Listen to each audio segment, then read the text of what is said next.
Salut! On se retrouve pour la seconde vidéo consacrée au redesign de vos logos. Cette fois-ci, j'ai 5 logos à retoucher. Désolée, je vais probablement briller pendant toute la vidéo, mais là il fait beaucoup trop chaud. Et mon chien vient de se mettre à boire, donc on va passer tout de suite à la suite. Le premier logo m'a été envoyé par Alexandre qui a une marque de vêtements qui s'appelle Punch Clothing. L'idée de son logo, c'est de représenter un petit peu l'identité de sa marque qui est définie par son slogan Punch Your Destiny. Sur ton logo, ce qui est cool, c'est qu'il y a cet élément graphique qui est très fort et qui contraste bien avec la typo que tu as mis en dessous. Par contre, c'est vrai qu'on a du mal à lire le nom de ta marque vu que c'est pas ça qui est mis en avant. C'est bien d'avoir un signe pour accompagner un logo, mais il faut pas que ça prenne le pas sur la lecture du nom, parce que sinon on n'arrivera pas à te connaître. Une grande marque qui va être déjà très installée, elle va pouvoir le faire parce que évidemment tout le monde connaît son nom, mais quand on est une petite marque, c'est bien quand même d'avoir un nom qui se lit très vite et qui se retient bien. Donc moi j'ai voulu travailler là-dessus. Pour commencer, j'ai voulu garder un petit peu ce principe de barre que tu as créé parce que je le trouve assez intéressant et je me suis dit que ça pourrait être cool de créer une typo à partir de ces éléments graphiques que tu avais fait. Donc j'ai ajouté des barres pour former des lettres avec des éléments graphiques de base et ça m'a donné une typo qui n'existe nulle part ailleurs. Donc je trouve ça assez cool de pouvoir te proposer ça, j'espère que ça te plaira. Et ce que j'aimais bien dans ton logo de base, c'était cette séparation. Tu as fait un trait en plein milieu de ton logo, ça fait un peu penser à des barbelés. J'aimais bien ce principe de couper ton élément en deux parties. J'ai voulu garder cet esprit-là, mais en l'adaptant un peu à ma sauce. Et donc en fait, j'ai divisé la typo en deux parties et j'ai fait un léger décalage pour créer ce sentiment de coupure nette. Ça nous donne quelque chose d'assez graphique, j'en étais assez contente. Et voilà le résultat final. Je suis venue travailler ton logo sur du coup plusieurs fonds pour que tu puisses avoir une idée de ce que ça rendrait sur un fond noir, un fond clair et un fond en dégradé parce que je trouve ça assez cool. J'ai décidé du coup d'ajouter le mot closing de façon un peu différente de ce que tu avais fait. Je l'ai bien différencié en ajoutant une nouvelle typographie plus manuscrite cette fois-ci et je l'ai mise dans une couleur bien vive histoire que ça fasse vraiment écho à l'univers de la mode, du vêtement, que ça reste un peu dans l'identité de ton univers coup de poing. J'espère que ça te plaira, en tout cas je me suis bien éclatée à travailler dessus. On passe tout de suite au second logo. Pour le second logo, on change totalement d'univers. Jade m'a envoyé son logo, c'est une prof de yoga. Elle veut faire de ses cours de yoga quelque chose d'inattendu et pourquoi pas proposer des cours en extérieur dans des lieux un peu improbables. Son logo actuel, je le trouve très cool parce qu'il a une identité vraiment forte. J'aime bien cette idée de cercle imparfait que tu as créé. Je trouve ça très cool, ça fait vraiment sensation. Après, personnellement, j'aurais peut-être changé juste un truc. Je trouve que entre ce système graphique et ta police d'écriture, je trouve qu'il y a un certain clash entre les deux. Ça veut pas dire que ça rend pas bien, ça veut juste dire que pour moi il y a deux univers assez différents qui sont représentés. Du coup j'avais envie de travailler ça pour créer plutôt une harmonie entre les deux éléments. Pour lier un peu tes deux éléments, j'ai cherché une police d'écriture qui était un peu plus classique mais tout aussi impactante. Je suis venue retravailler les bords pour qu'ils soient un poil plus arrondis, pour que la typo en général fasse un poil moins dur. Et ensuite je suis venue retravailler cette forme de rond que tu avais créée pour l'adapter vraiment à mon logo. Pour ce logo, on a également une accroche qui vient avec. Et donc j'ai voulu lui trouver un emplacement qui me semblait plutôt cohérent et qui ne viendrait pas gâcher l'harmonie globale du logo. Voilà le résultat final. Comme je te le disais, je voulais créer une harmonie dans ton logo et faire en sorte que tes deux éléments, donc ces espèces de cercles et ta police d'écriture, soient vraiment un ensemble et non pas deux éléments séparés. Je sais que dans ton logo de base, tu n'as pas de couleur, mais je trouve que ça peut être intéressant de t'en proposer. Alors moi j'en ai choisi une, peut-être que ça va pas forcément te parler, mais j'ai choisi d'utiliser du bleu clair, un peu un baby blue, parce que le bleu est associé à une couleur relaxante et liée à la détente également. Et je trouve qu'elle a sa place du coup dans le monde du yoga. Voilà, j'espère que ça te plaira.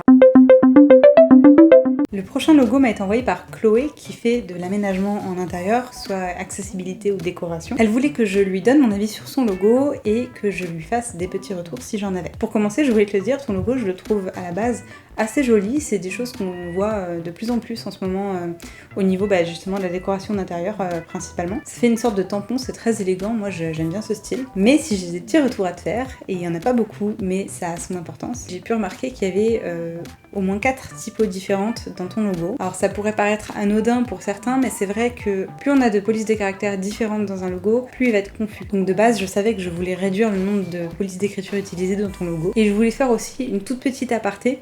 Je sais que la plupart des personnes qui font leur propre logo et qui sont pas graphistes de formation ont tendance à aller sur Dafont pour récupérer des polices sympas. Je veux juste vous prévenir qu'il y a des polices d'écriture qui ne sont pas libres de droit. Sachez que si vous téléchargez une police d'écriture pour votre utilisation commerciale, il faut surtout vérifier qu'il y a une notation autorisée pour une utilisation commerciale. Donc c'est pas grave, moi j'ai arrangé la chose, ne t'en fais pas, mais il faut vraiment faire attention à ça parce que c'est pas la première fois que je le vois, il n'y a pas de souci, mais voilà, sachez-le, il faut pas faire ça, c'est pas légal. Donc moi j'ai utilisé des typographies que j'ai chopées sur Adobe Font et je suis venue principalement modifier le monogramme que tu avais fait au milieu de ton tampon. Donc j'ai utilisé une typographie et je suis venue la retravailler pour que les pleins et déliés soient identiques sur les 2 lettres, pour donner un aspect un peu plus sophistiqué à ton monogramme. J'ai retouché également la petite phrase qui vient avec ton logo pour lui donner un peu plus de force sans être trop présent non plus. J'ai également retouché les petits points pour qu'ils soient un poil plus visibles parce que là ils étaient tellement petits que même en gros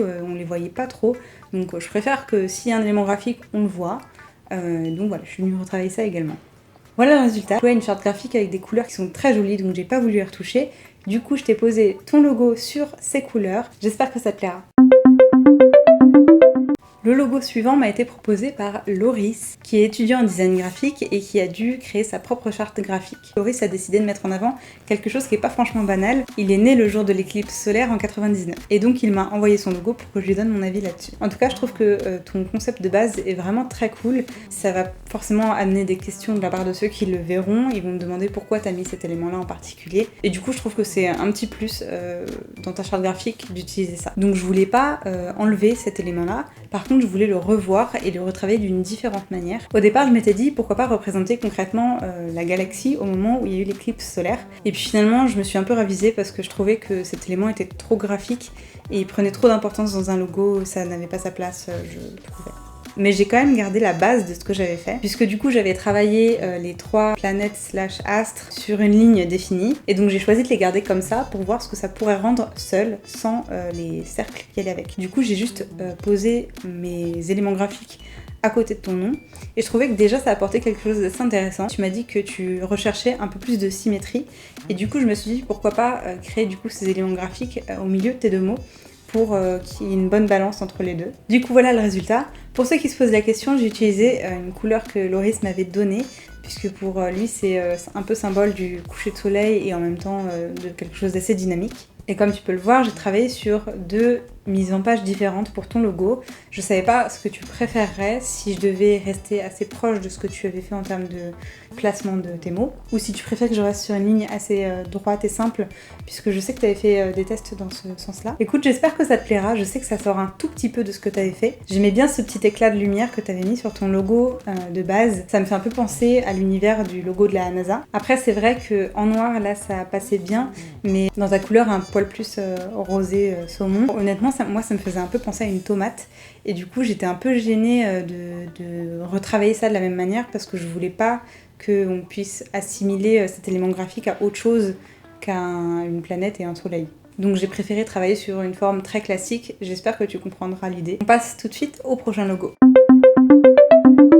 Le prochain logo m'a été envoyé par Arnaud, qui voulait que je lui donne mon avis sur le logo de la ferme de son père, qui vend des produits en circuit court. Il ne cherche pas spécialement à le modifier, mais il voulait mon avis sur son logo, puisque ça fait un petit moment que ça a été réalisé. Ce logo, honnêtement, je trouve qu'il fait très très authentique, et je pense que c'est son point fort. J'avais envie de revoir un petit peu les éléments graphiques et le remoderniser un petit peu, sans pour autant lui enlever son côté authentique et par lequel on voit qu'il y a des producteurs derrière. Du coup, je me suis dit pourquoi ne pas représenter une image de ferme, ou en tout cas un bâtiment qui s'en approche. Et pour faire écho au précédent logo, je voulais ajouter des espèces de vallées qui passent derrière la ferme, puisque la ferme en elle-même s'appelle la ferme des Vallons. Alors, petite précision, j'ai décidé de rajouter le mot « la » juste avant ferme des Vallons.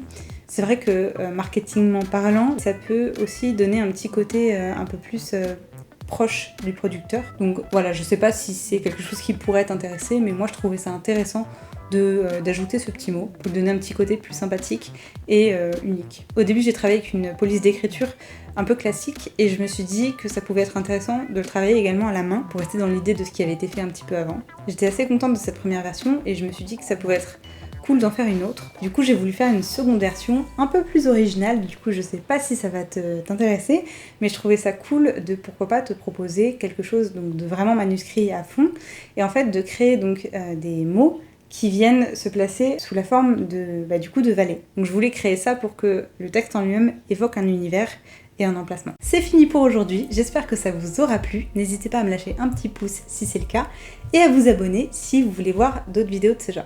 Je vous dis à très vite, bye!